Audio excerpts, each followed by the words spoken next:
Le cours de l'histoire. Xavier Mauduit. Institutrice, directrice, inspectrice, les femmes à l'école de la Troisième République. En 1888, Marie-Robert Alt fait paraître Suzette, un livre de lecture courante à l'usage des jeunes filles. L'autrice et spécialiste dans ses livres destinés à la jeunesse. Elle fait partie du comité des dames de la Ligue de l'enseignement. Et voici ce qu'elle écrit. Les travaux intérieurs et les soins qui sont à la charge de la mère de famille se rapportent aux enfants, à la tenue de la maison, à la préparation des aliments, à l'entretien du linge et des vêtements.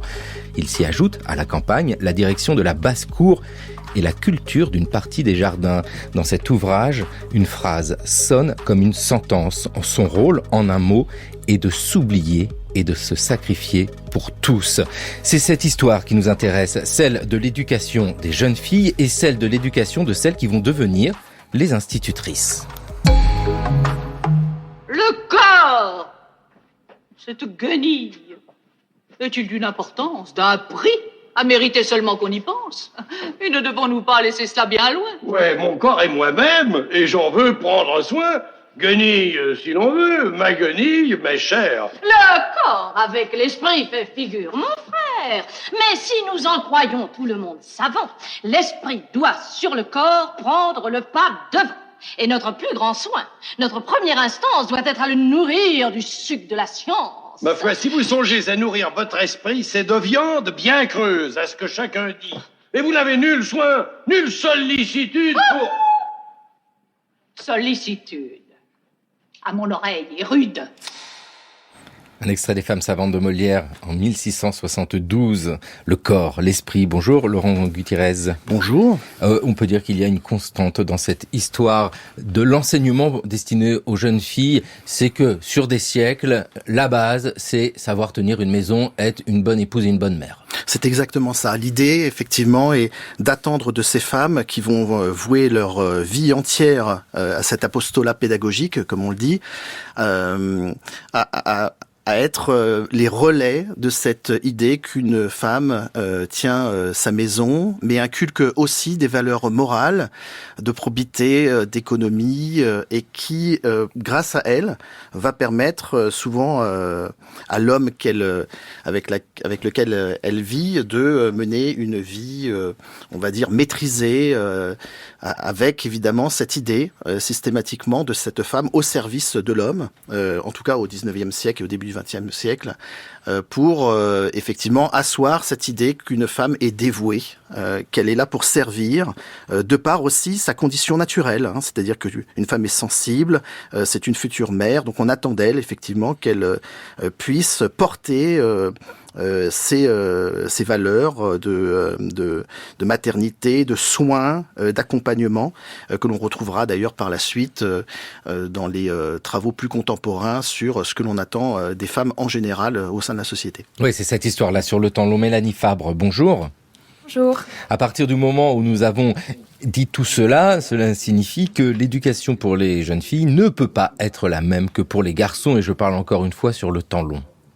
Oui, bien sûr, il y a toujours un écart, une différence entre l'instruction telle qu'elle est donnée aux garçons, telle qu'elle est donnée aux filles, et même les réformes qu'on connaît tous, les réformes des lois scolaires au moment des lois Ferry ne changent pas véritablement cette donnée de base. On n'attend pas la même chose d'une femme et d'un homme dans la société, donc on n'attend pas la même chose de l'instruction qu'ils vont recevoir, qui est évidemment là pour modeler les futurs adultes de manière différente, selon le destin qui est associé à leur sexe. Alors, qui va enseigner l'école à ces jeunes filles ? Laurent Gutierrez, pendant longtemps, c'était des religieuses. Est-ce qu'on peut dire cela ? Est-ce que ça se résume simplement à cela ? Alors, je crois qu'il faut différencier à ce niveau l'enseignement primaire de l'enseignement secondaire, puisque pour l'enseignement primaire, il faut attendre l'ordonnance de 1836, pour que soit définie la notion d'école de filles dans l'enseignement primaire. Et cette école primaire pour jeunes filles va être assurée bon an mal an par un certain nombre de personnes, des femmes le plus souvent, dans des conditions très difficiles. Et cela n'a pas grand-chose à voir avec l'enseignement secondaire qui, pour le coup, dans sa quête de l'égalité éducative, va rencontrer un plus grand nombre de problèmes liés notamment à l'accompagnement et à la montée en scolarité, si je puis dire, de ces jeunes filles, qui sont souvent d'ailleurs des jeunes filles issues de la bourgeoisie et de la noblesse, à qui, pour le coup, il s'agit, dans le cadre de pensionnats ou de maisons d'éducation, des pensionnats assez stricts, où il s'agit essentiellement d'une éducation mondaine, où on leur apprend quelques rudiments liés notamment aux expériences morales, religieuses, ménagères, là encore, car on attend d'elles, pas forcément qu'elles poursuivent leurs études à l'université, ça c'est encore une autre question, mais qu'elles puissent être des compagnes, là encore, instruites, cultivées, pour faire valoir, bien entendu, bien souvent, l'intérêt qui est celui de leurs compagnons.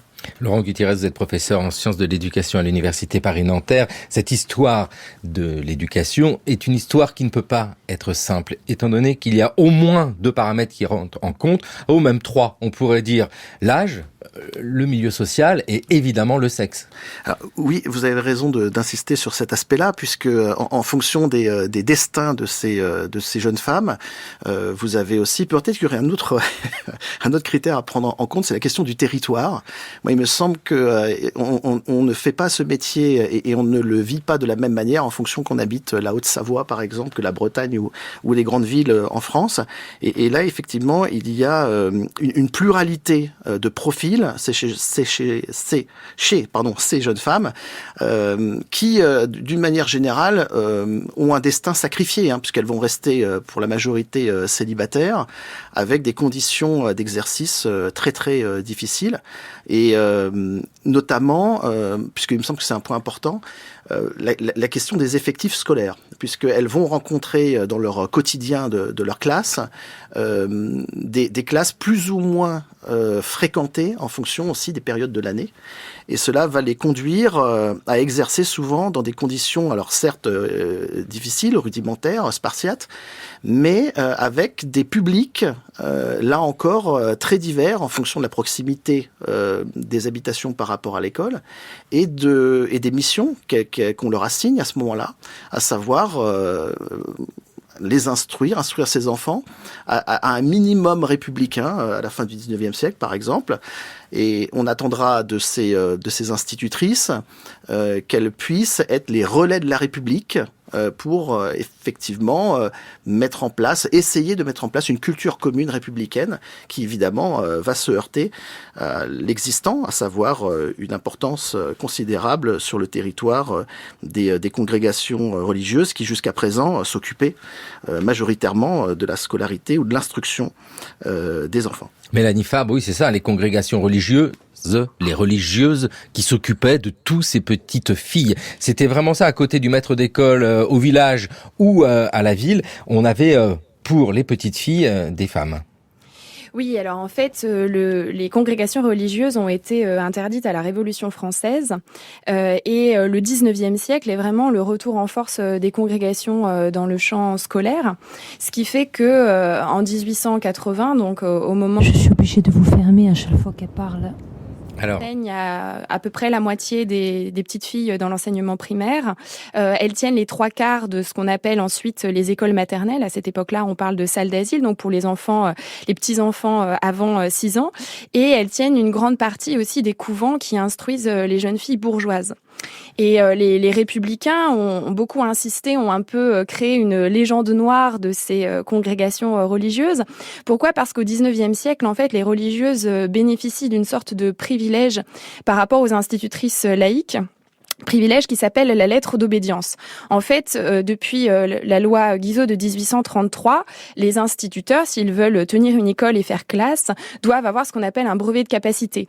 C'est une sorte d'examen qu'ils doivent passer et qui assure un certain niveau de connaissance pour pouvoir enseigner aux enfants. Et en fait, à partir de 1836, les religieuses, de leur côté, sont exemptées de ce brevet de capacité si elles peuvent présenter une lettre de la supérieure de leur congrégation. congrégations qui attestent qu'elles ont un niveau scolaire suffisant pour pouvoir enseigner.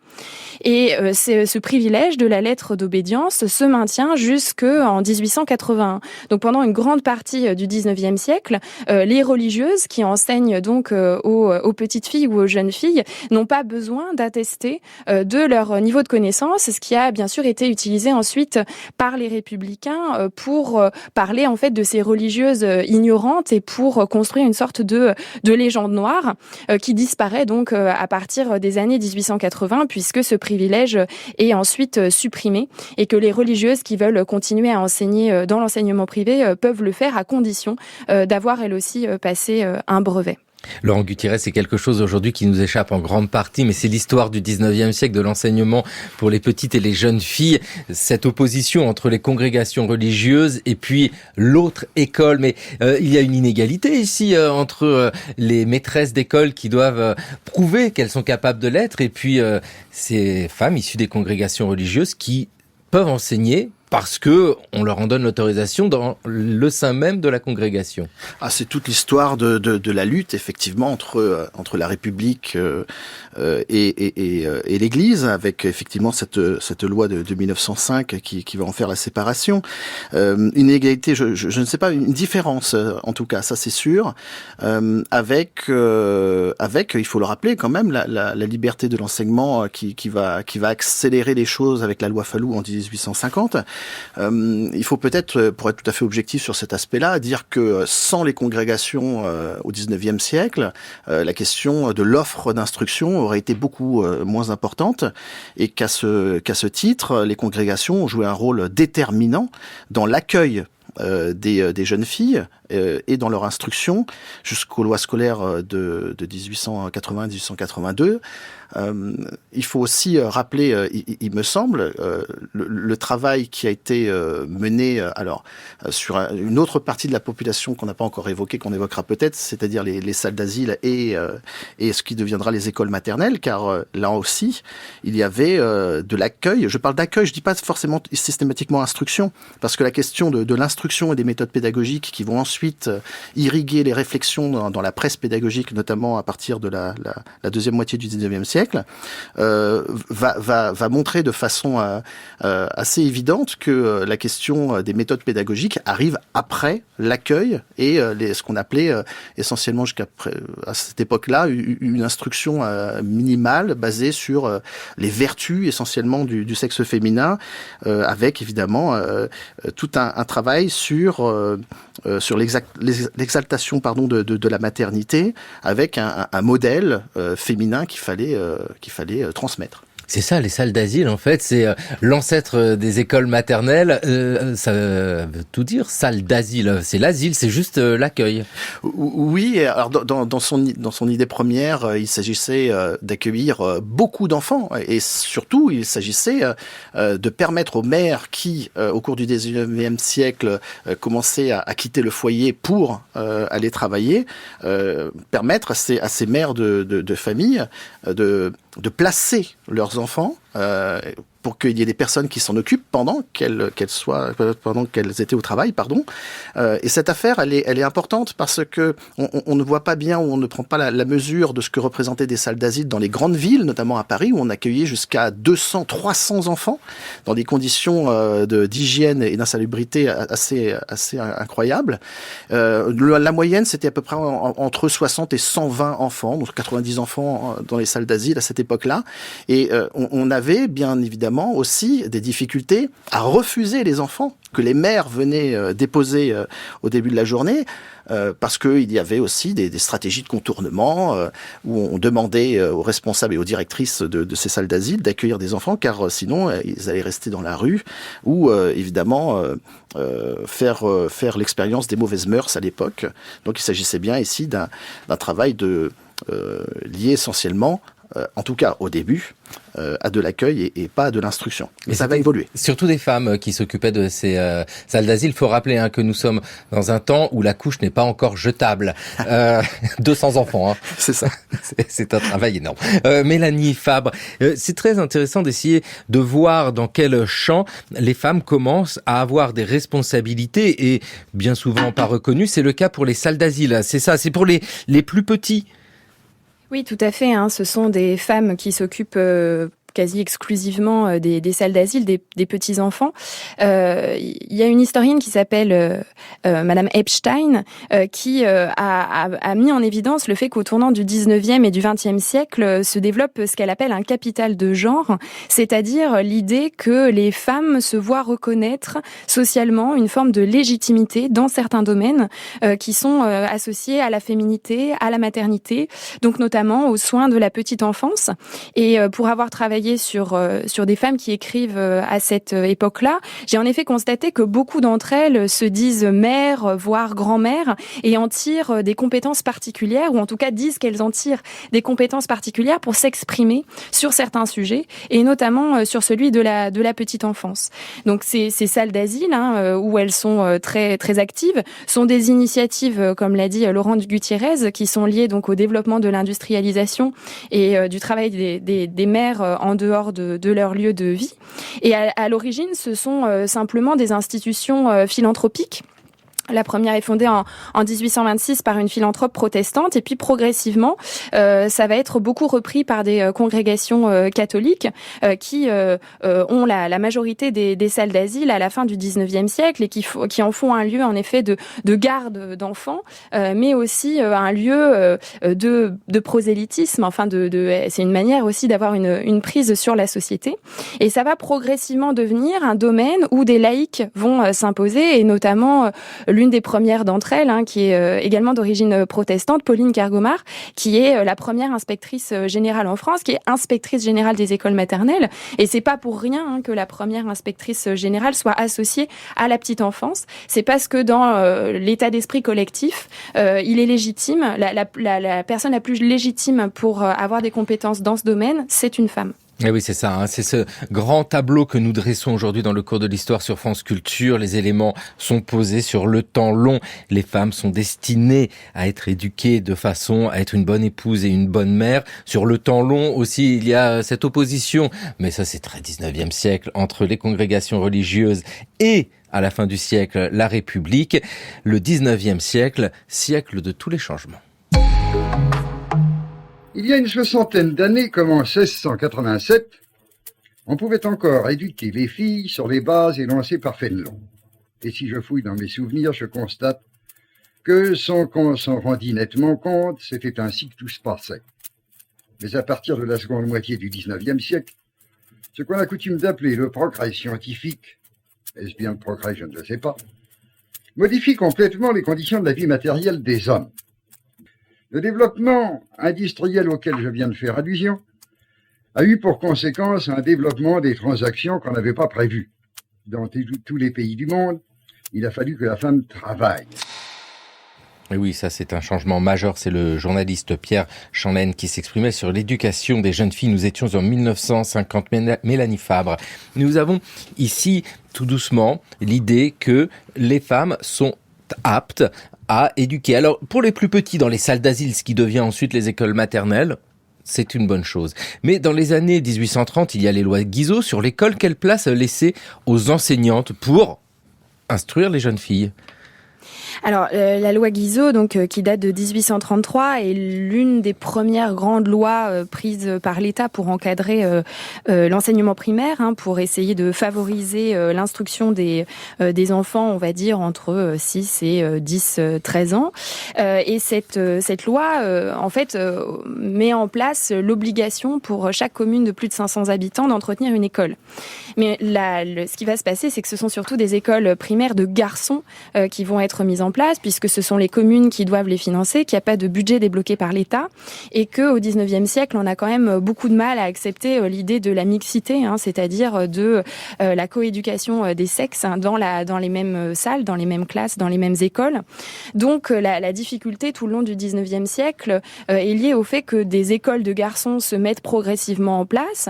La loi Guizot crée aussi l'obligation pour chaque département d'entretenir une école normale. Donc l'école normale, c'est le lieu où vont se former les instituteurs laïcs, c'est-à-dire les instituteurs qui n'appartiennent pas à une congrégation religieuse. Et encore une fois, ce seront des écoles normales de garçons.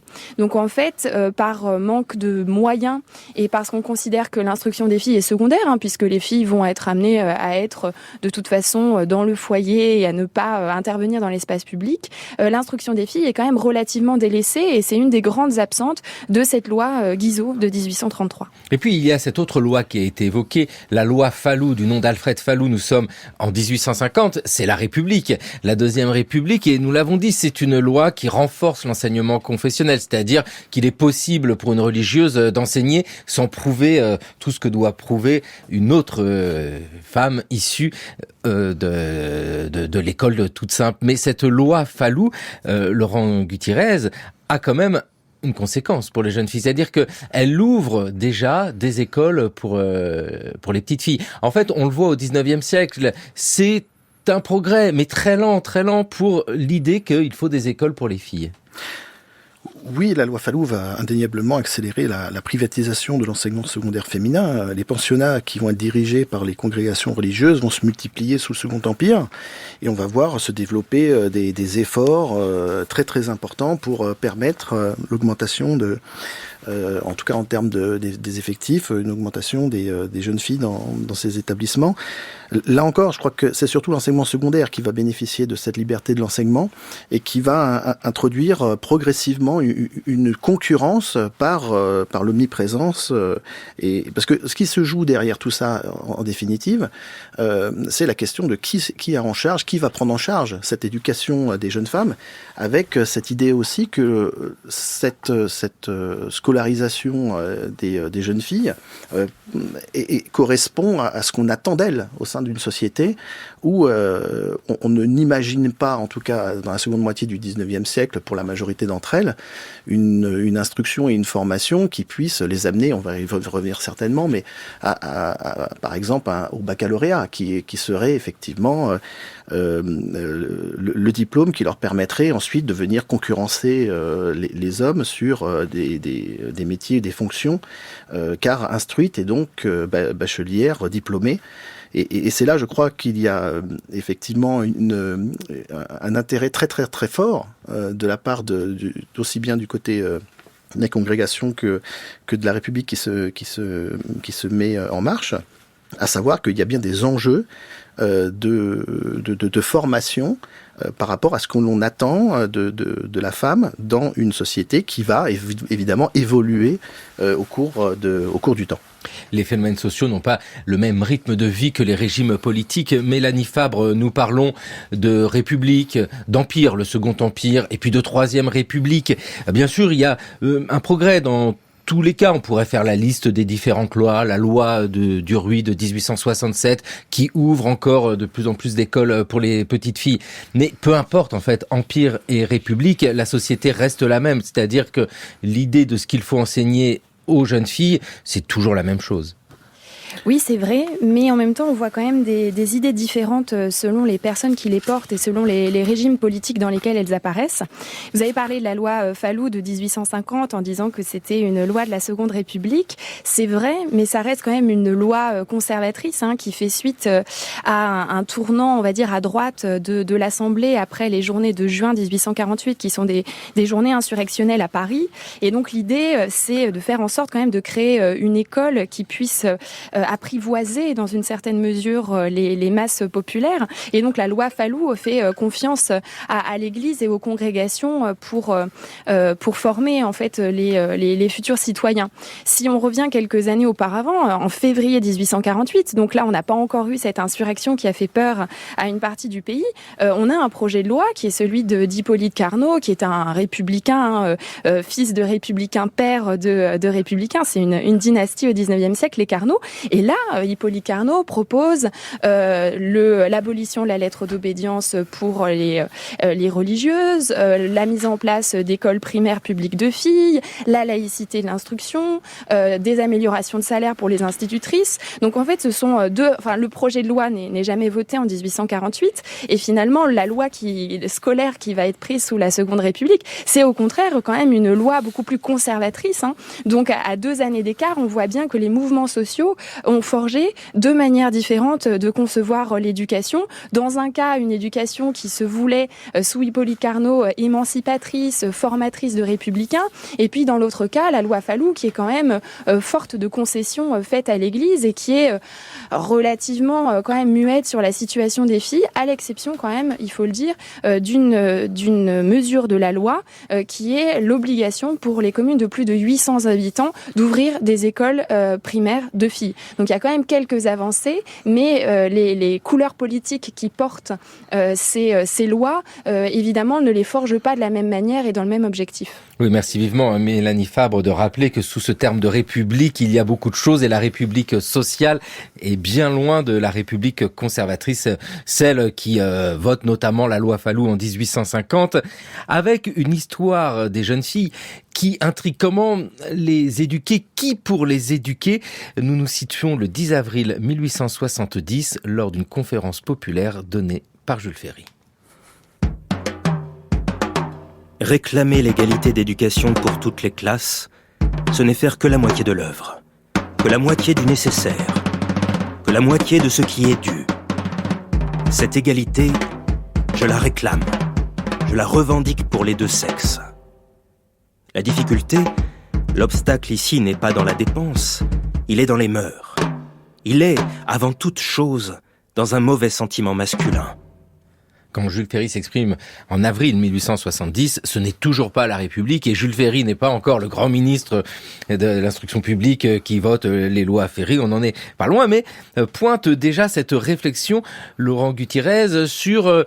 c'est une histoire genrée, c'est pas dit comme ça, on est en 1870, mais que l'égalité recherchée doit passer également par l'enseignement envers les petites filles et donc peut-être des enseignantes pour aller à l'école devant ces jeunes enfants.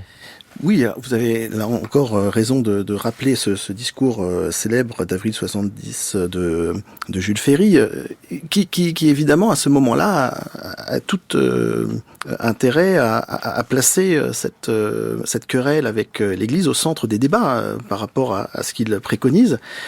Faut aussi rappeler que dans cette conférence d'avril 1870, je le cite, l'Église, affirme-t-il, veut retenir la femme et c'est aussi pour cela qu'il faut que la démocratie la lui enlève.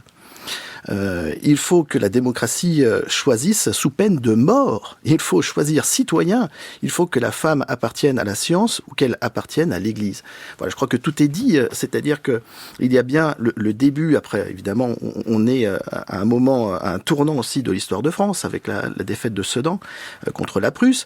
Et nous sommes en face d'un tournant car cette idée que la femme puisse être le relais au sein de la société française d'un certain nombre de valeurs, et notamment celle qui va amener à souligner son rôle important dans la formation du futur citoyen, va être centrale. Alors, il y a aussi peut-être un autre élément à souligner, c'est que l'enseignement secondaire public des jeunes filles va, quelques années plus tard, définir un programme ou des programmes avec 13 disciplines.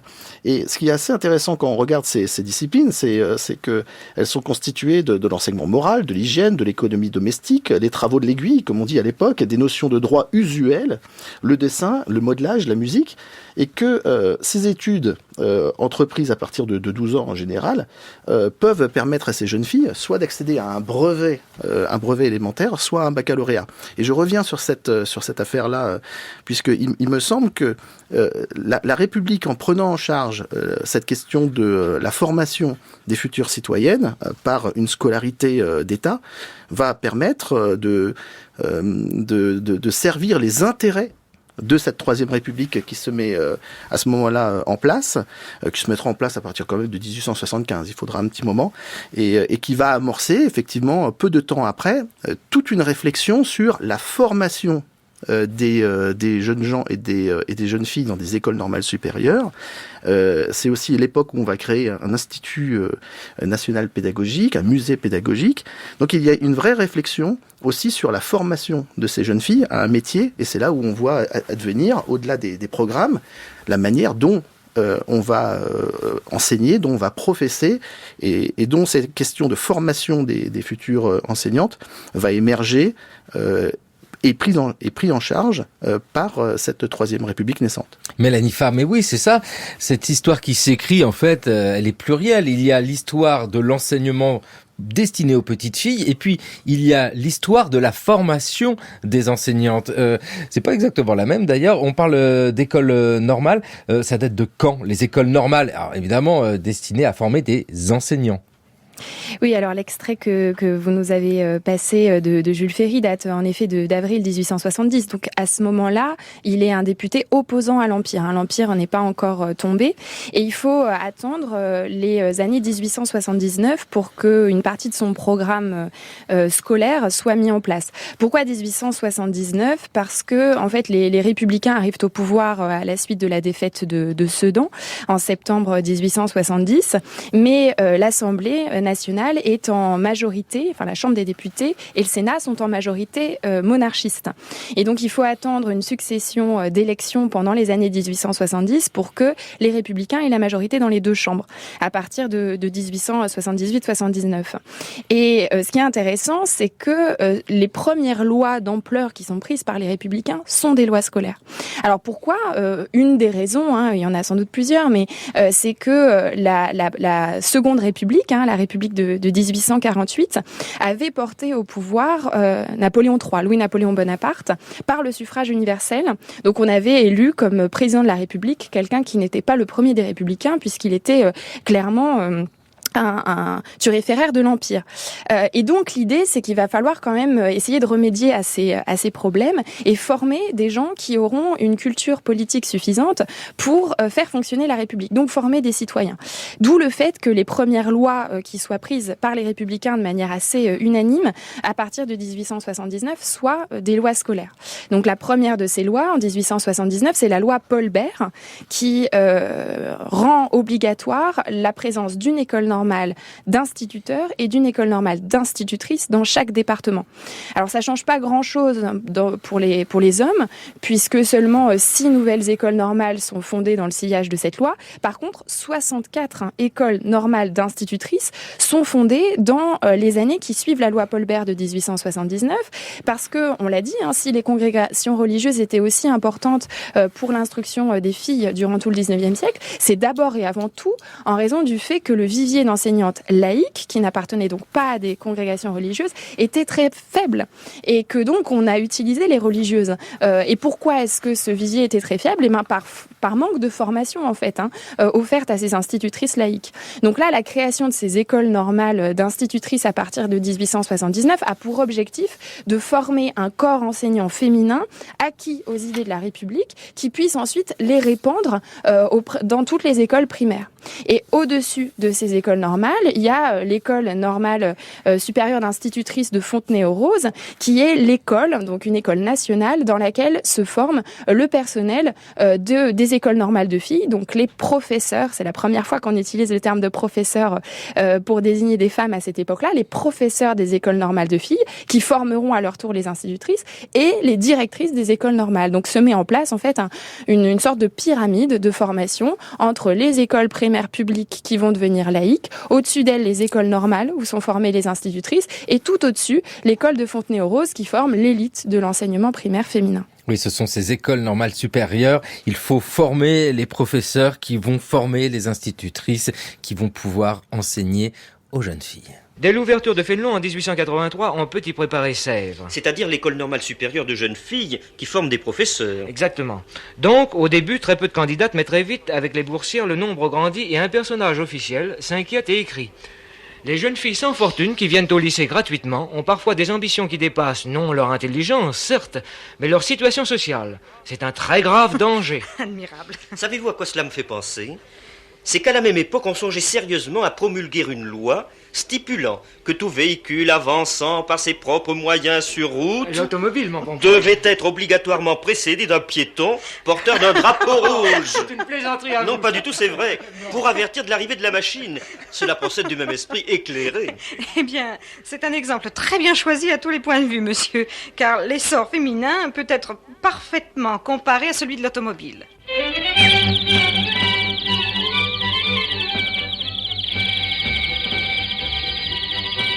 La radiodiffusion en 1951 qui évoque le lycée Fénelon, Laurent Gutiérrez. Mais oui, alors là, sous forme de sourire, c'est comparé à l'automobile, on parle de révolution industrielle pour évoquer l'industrialisation, de révolution de l'enseignement aussi pour les enseignantes. C'est-à-dire qu'avec ces écoles normales supérieures et ces écoles normales, les institutrices sont désormais formées par la République, elles peuvent prendre le pas sur les religieuses, ou en tout cas être en parallèle de ces religieuses. Oui, on se situe là dans un véritable projet laïque qui va être repris en 1878 par la République opportuniste et qui va aboutir en 1880 à la création officielle d'un enseignement secondaire féminin public par le vote de la loi Camisset. On va de fait voir le nombre d'établissements, le nombre de lycées et de collèges augmenter. En 1886, on avait ainsi 16 lycées et 19 collèges, alors plus 70 à peu près 80 cours d'instruction secondaire, qui accueilleront à peu près 10 000 jeunes filles, ce qui n'est pas grand-chose, il faut le rappeler, mais qui constitue toutefois un départ, puisque on va voir évidemment leur nombre doubler juste avant la Première Guerre mondiale. Et il faudra attendre 1938 pour compter à peu près 55 000 élèves dans les lycées et collèges de jeunes filles pour à peu près 140 000 dans l'enseignement masculin de l'État.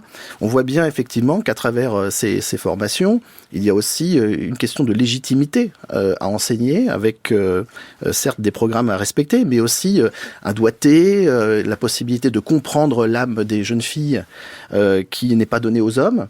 Donc nous avons aussi un projet de différenciation de l'enseignement primaire et secondaire à travers des écoles de garçons et des écoles de filles. Et bien entendu que cette différenciation augure de ce que va être la scolarité en France, scolarité séparée des deux sexes, jusque dans les années 60. Voilà, avec ces moments très particuliers de la Troisième République, on parle beaucoup des lois Ferry. Mélanie Fabre, il faut aussi parler de cette loi Camisset. Oui, tout à fait. Alors, en fait, comme cela a été dit, il y a au 19e siècle et jusque dans la première moitié du 20e siècle, un enseignement primaire et un enseignement secondaire. Donc, l'enseignement primaire, avec les lois Ferry, devient intégralement gratuit. Donc, on peut faire toute sa scolarité dans l'enseignement primaire et même aller au-delà du certificat d'études primaires pour les plus brillants. Donc, rentrer dans des écoles normales, voire pour les meilleurs, entrer à l'école normale supérieure de Fontenay pour les filles ou de Saint-Cloud pour les garçons. Et puis, en parallèle, l'objectif des Républicains, c'est aussi de s'adresser à la bourgeoisie, donc celle qui ne fréquente pas l'ordre primaire gratuit, qui va dans des établissements secondaires, qui peut y entrer dès 6 ans. L'enseignement secondaire, à cette époque-là, est complètement parallèle de l'enseignement primaire et on peut y faire toute sa scolarité jusqu'au baccalauréat. Et le but, donc, de cette loi Camisset de 1880, c'est d'aller chercher les jeunes filles de la bourgeoisie qui, jusqu'alors, sont instruites par des congrégations religieuses dans des couvents et de les faire entrer dans des lycées. Alors ça, c'est nouveau, parce que les lycées ont été fondés donc pour les garçons par Napoléon au début du 19e siècle, mais il n'y a pas de lycée pour les jeunes filles. Victor Duruy, en 1867, avait essayé de créer des séries de conférences pour les jeunes filles, mais ça n'avait pas très bien marché. Et donc là, on crée des lycées qui vont beaucoup plus loin que ce qu'on a dans l'enseignement primaire pour les jeunes filles. Et non seulement on crée des lycées pour les jeunes filles, mais on crée aussi un corps enseignant féminin pour ces jeunes filles de la bourgeoisie. Alors pourquoi un corps enseignant féminin ? Parce que quand Duruy avait tenté en 1867 de créer ces cours secondaires, il les avait confiés à des hommes professeurs de lycée, ce qui avait fait scandale, notamment dans l'Église, auprès notamment de Monseigneur Dupanloup, qui avait trouvé ça absolument horrible de vouloir mettre des adolescentes à l'âge de la puberté face à des hommes qui leur feraient cours. Et donc là, on va créer un corps enseignant féminin qui va enseigner dans ces lycées de jeunes filles en se formant à l'école normale supérieure de Sèvres et en passant même le concours de l'agrégation. Alors là, ça avait fait, il y avait un certain nombre de personnes qui étaient opposées à l'idée d'appeler ce concours agrégation parce que c'était quand même très ambitieux pour des femmes et puis ça pour certains, ça dévalorisait l'agrégation des hommes. Hein. Michel Bréal, par exemple, était opposé à ce titre d'agrégé, et pourtant, de Sèvres vont sortir les premières femmes agrégées qui vont enseigner dans les lycées de jeunes filles. Mais attention, ces lycées de jeunes filles restent quand même particuliers. Hein. On n'y étudie pas les langues anciennes, on n'y étudie pas la philosophie. Les ambitions des cours de mathématiques et de sciences sont moins grandes que dans les lycées de garçons, ce qui fait que les jeunes filles peuvent sortir de ces lycées avec des petits brevets, mais pas avec le baccalauréat. Elles ne peuvent pas passer le baccalauréat avec les études qui leur sont fournies dans ces lycées de jeunes filles. Donc c'est une avancée, certes. On peut aller plus loin dans les savoirs. On a un corps enseignant féminin très diplômé qui y enseigne, mais ça reste inégalitaire par rapport aux garçons qui peuvent préparer le baccalauréat et ensuite faire des études supérieures à la différence de leurs sœurs. Voilà, ça posait des problèmes à certains. Michel Bréal, vous l'avez cité, le linguiste spécialiste de la sémantique. Alors lui, aurait-il féminisé les noms dans ce corps d'enseignantes? Il y a des institutrices, mais il y a Camille C., c'est une directrice de lycée, Jeanne Desparmet-Ruello, qui écrit en 1884, Laurent Gutiérrez, elle dit la même chose que vous, dites donc. C'est très bien, il y a un progrès qui est évident avec toutes ces lois, avec la formation des enseignantes, mais malgré tout, les programmes, eux, conservent cette idée que pour les jeunes filles, rien de mieux que de les préparer à être des bonnes mères et des bonnes épouses. Oui, mais moi je trouve ça passionnant, parce que là vous avez, dans l'extrait que vous venez de passer, et introduit en quelque sorte aussi par Mélanie Fabre, la question des deux concours, ou en tout cas du diplôme d'un côté, et du concours de l'agrégation de l'autre, le diplôme étant celui du baccalauréat, deux possibilités qui sont données aux jeunes filles, alors souvent issues effectivement de la bourgeoisie, d'accéder à ce qu'on va appeler des carrières féminines. Et ces carrières féminines, elles sont possibles grâce à l'accès à ces différents examens. Alors, quand même, je crois que c'est intéressant de regarder les chiffres, parce que l'extrait que vous venez de passer montre bien effectivement que sur la question des mathématiques, on ne perçoit pas la possibilité que des femmes fassent carrière dans les métiers scientifiques. Alors en 1905, par exemple, vous avez seulement 26 bachelières, 21 obtiennent le bac option philosophie et 5 seulement dans l'option mathématiques. Alors, évidemment, ces chiffres vont évoluer. En 1914, il y aura 481 bachelières. 1918, on passera la barre des 1000. Et puis 1926, on passera la barre des 2000. Donc, en effet, pas beaucoup de bachelières, ou en tout cas avec cette idée qu'il convenait de circonscrire un petit peu le nombre de sortantes du lycée avec le diplôme. Et pour revenir à ces carrières féminines, j'ai retrouvé récemment dans l'Office des renseignements pour les carrières féminines de 1927 la carrière d'aide chimiste. Alors la carrière d'aide chimiste, c'était assez amusant, puisque on nous dit, et c'est destiné à ces jeunes filles majoritairement, que cette carrière qui exige des qualités de minutieuse attention et de patience scrupuleuse s'adapte merveilleusement aux aptitudes féminines. Donc là encore, on voit s'agréger des compétences, des diplômes, des savoirs, avec des attendus en termes de métiers qui sont des métiers féminins et qui épousent bien, si vous voulez, les contours de ce que l'on attend d'une femme, quand bien même elle serait donc instruite, avec des diplômes, et qui lui permettraient de prendre sa place dans la vie de la société, au sein de la société, par des emplois qui lui sont prédestinés. Ah là là, la place dans la société. Mélanie Fabre, on l'a bien dit, du temps où les congrégations religieuses avaient la main sur l'enseignement des jeunes filles, fallait être religieuse, donc c'était compliqué pour faire une vie de famille. Ces institutrices de la République, vous avez écrit les Hussardes Noires, c'est un très beau titre, des enseignantes à l'avant-garde des luttes de l'affaire Dreyfus à la Grande Guerre. C'est issu de votre thèse. Mélanie Fabre, quelle est la place dans la société de ces institutrices? Est-ce que c'est une promotion sociale? Est-ce que c'est un moment de mobilité, ou est-ce qu'il y a toujours beaucoup de difficultés à vivre de ce métier? Alors c'est difficile de répondre à votre question. Est-ce que c'est une promotion, une voie d'émancipation ? Il faudrait faire du cas par cas ou alors étudier de manière prosopographique, donc en faisant des études sur un grand groupe. C'est vrai que les institutrices, comme toutes les fonctionnaires en fait de l'instruction publique, sauf une catégorie, ont un salaire inférieur à celui de leurs homologues masculins. Elles n'ont pas vraiment accès aux mêmes postes à responsabilité. Donc ça reste un système quand même inégalitaire, et Jeanne d'Esparmeruelo qu'on a entendu, qui est donc directrice, qui est la première directrice de lycée, fait partie de ces intellectuels qui vont militer pour faire en sorte de résorber en fait ces inégalités au sein de l'instruction publique. Elle-même, pour revenir sur ce que disait Laurent Gutiérrez, elle-même est bachelière, ce qui est extraordinaire, une femme bachelière dans les années 1870, c'est quand même très rare, puisque comme les lycées n'y préparent pas, en fait, il faut s'y préparer toute seule. Faut le passer plus ou moins en candidate libre. Il faut rattraper son retard dans les matières scientifiques. Il faut apprendre le latin toute seule. Donc, on a le droit en fait de passer le baccalauréat depuis la première qu'il a passée en 1861, mais il faut s'y préparer seule. Et Jeanne d'Esparmeruelo, donc qui fait partie de ces pionnières, donc première directrice de lycée, bachelière S sciences, licenciée S sciences, fait partie de celles qui militent pour renforcer l'instruction féminine, pour qu'elle soit plus ambitieuse, mais elle se fait aussi la porte-parole des enseignantes.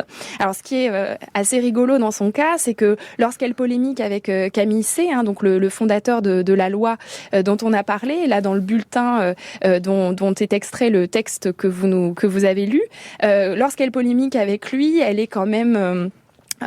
elle utilise des arguments qui montrent que la mère a besoin de bien connaître les mathématiques pour être une bonne mère, une bonne épouse. Et puis quand elle parle sous un pseudonyme dans La Fronde, qui est un quotidien dreyfusard, féministe et libre penseur, alors là c'est plus du tout les mêmes arguments. Elle dit aux institutrices, eh bien allez-y, il faut faire grève, il faut défendre vos intérêts, il faut obtenir l'égalité des traitements avec les hommes, il faut obtenir la fin de ce plafond de verre qui vous empêche de devenir par exemple inspectrice.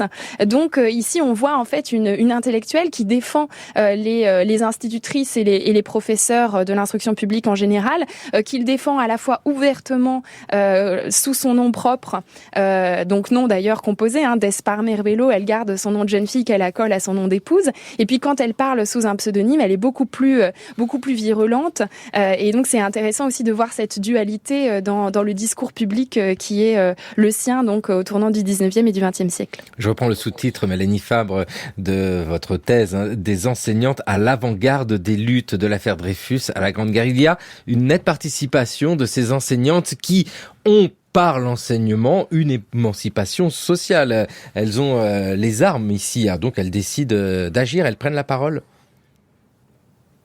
Oui, tout à fait. Ces femmes prennent la parole. On le voit aussi beaucoup avec le développement de la presse. C'est la grande époque de la presse que la Belle Époque. Et donc, on voit de plus en plus de rubriques tenues par des femmes se multiplier dans cette presse, presse corporatiste ou presse plus grand public. Et puis aussi, on voit des femmes s'emparer des élections professionnelles, puisqu'il y a un organe consultatif qui est au sommet de l'instruction publique, qui s'appelle le Conseil supérieur de l'instruction publique, qui a été remanié par Jules Ferry en 1880, qui a été laïcisé. On s'est débarrassé des évêques et autres représentants du culte catholique pour laïciser cet organe-là. Et en fait, rien n'interdit les femmes de s'y présenter. On a oublié de préciser que les femmes n'avaient pas le droit de s'y présenter. Et donc, Pauline Kergomar y est élue. Donc, c'est la première femme qui y entre en 1886. Et ce qui est intéressant, c'est qu'on voit à travers donc des déclarations de candidature dans la presse, et notamment dans la presse féministe, se développer un système en fait électoral qui vise à faire élire des femmes dans ce conseil supérieur pour faire bouger les choses dans l'instruction publique. Et donc il y en a quand même 7 femmes pour un groupe de 50 hommes. Donc elles sont vraiment en minorité. 7 femmes entre 1886 et 1914 qui réussissent à s'y faire élire avec des processus de discipline électorale. Donc celle qui est classée deuxième au moment des élections professionnelles cède sa place et appelle à voter pour la première pour faire en sorte qu'il y ait à tout prix des représentantes au féminin, des institutrices, puisque le métier est très largement féminisé. Les institutrices sont majoritaires par rapport aux instituteurs dans l'enseignement primaire. Et donc, ces femmes-là, une partie de ces intellectuels qui ont pu bénéficier des opportunités scolaires offertes par la République à travers les écoles normales supérieures, etc., vont en effet s'emparer à la fois de la presse, des élections professionnelles, des différents congrès qui ont lieu pour faire entendre une parole féminine et souvent féministe dans l'espace public. Et dans le même temps, Laurent Gutierrez, elle s'empare de nouvelles méthodes pédagogiques. Mais j'écoutais Mélanie Fabre avec grand intérêt, parce que en l'écoutant, je me disais, mais c'est incroyable comment cela s'est passé, puisque nous avons effectivement la presse féministe qui se développe, et en même temps, vous avez toute une série de périodiques pédagogiques, alors évidemment qui vont naître de l'association pour l'enseignement secondaire des jeunes filles, avec des revues qui vont spécifiquement s'intéresser à la manière dont on enseigne aux jeunes filles. Donc il y a presque une spécificité, si vous voulez, pédagogique à enseigner à des jeunes filles qui ne seraient pas potentiellement la même chose que l'enseignement destiné aux garçons. Alors vous avez évidemment dans ce registre le bulletin de l'enseignement secondaire de jeunes filles, qui va être fondé par Camille C, qui à partir de 1882, qui s'inscrit dans cette logique, alors certes d'un enseignement d'État laïque, mais qui pointe toute l'importance qui est accordée à ce moment-là à une formation pédagogique qui serait adaptée d'une part au sexe féminin, mais aussi aux jeunes filles qui vont pouvoir bénéficier de ces méthodes pédagogiques. Et il y aurait là, à mon avis, quelque chose à regarder de plus près pour voir si il y a une manière d'enseigner différente que celle des garçons. Oui, parce que c'est vraiment la question. Est-ce qu'il y a, dans la différence entre l'instituteur et l'institutrice, une possibilité pour l'institutrice de chercher de l'innovation pédagogique? Mélanie Fabre, on peut juste rappeler dans cette longue histoire que l'égalité, ne serait-ce que du traitement des salaires, est quelque chose de tardif.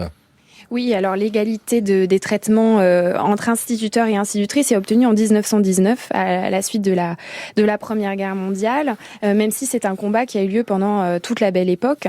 Et il n'est obtenu que pour les instituteurs et les institutrices. Pour les professeurs de lycée, etc., ça sera plus long. Donc oui, il y a des combats spécifiquement féminins.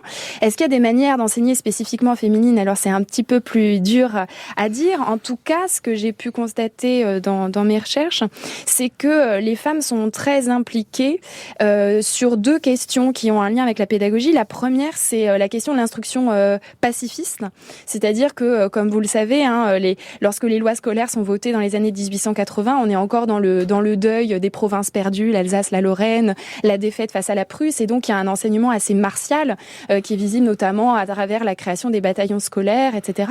Et au début du XXe siècle, on n'est plus du tout dans la même logique. Il y a l'idée que pour construire la paix, il faut que ça passe par un nouvel enseignement à l'école, une nouvelle manière d'aborder l'histoire, etc., etc. Et il y a l'idée que les femmes, en tant que mères, doivent préserver la vie, et en tant qu'éducatrices et qu'institutrices, doivent œuvrer à créer un monde pour la paix. Donc on retrouve beaucoup de femmes et d'institutrices dans ces mouvements qui sont favorables à une instruction pacifique. Et puis le deuxième point dans lequel les femmes sont très engagées aussi d'un point de vue pédagogique, c'est la défense de la coéducation des sexes. C'est-à-dire l'idée qu'il faut tendre à instruire ensemble les petits garçons et les petites filles à l'école. Et ça aussi, c'est une revendication féministe. Et les féministes sont souvent quand même des femmes à cette époque-là. Et beaucoup d'entre elles tentent d'œuvrer pour introduire de la mixité à l'école. C'est le cas notamment d'une institutrice, Marguerite Baudin, qui écrit en 1905 Les surprises de l'école mixte, et qui montre comment elle enseigne dans une petite école de campagne où il n'y a pas assez d'élèves pour faire une école de garçons et une école de filles. Comment elle fait pour instruire en commun les garçons et les petites filles, et ce, dans un idéal pacifiste. Mélanie Fabre, vous êtes maîtresse de conférence à l'université de Picardie Jules Verne. Ces hussards de noir, ce sont celles que vous avez étudiées. Hussards noirs, c'est l'expression de Charles Péguy, c'est en 1913. Mais cette histoire-là des luttes croise d'autres luttes, et notamment celle du féminisme. Merci vraiment à tous les deux, Laurent Gutierrez, Mélanie Fabre. Je signale que vous avez l'une et l'autre, participé à cet ouvrage, Les enseignantes en France, 16e, 20e siècle, sexe, genre, identité professionnelle, sous la direction de Stéphanie Dauphin. C'est aux presses universitaires de Rennes. Et puis il y a vos ouvrages, mais qu'on va retrouver sur le site du cours de l'histoire, franceculture.fr. Merci vraiment à tous les deux. Merci. On retrouve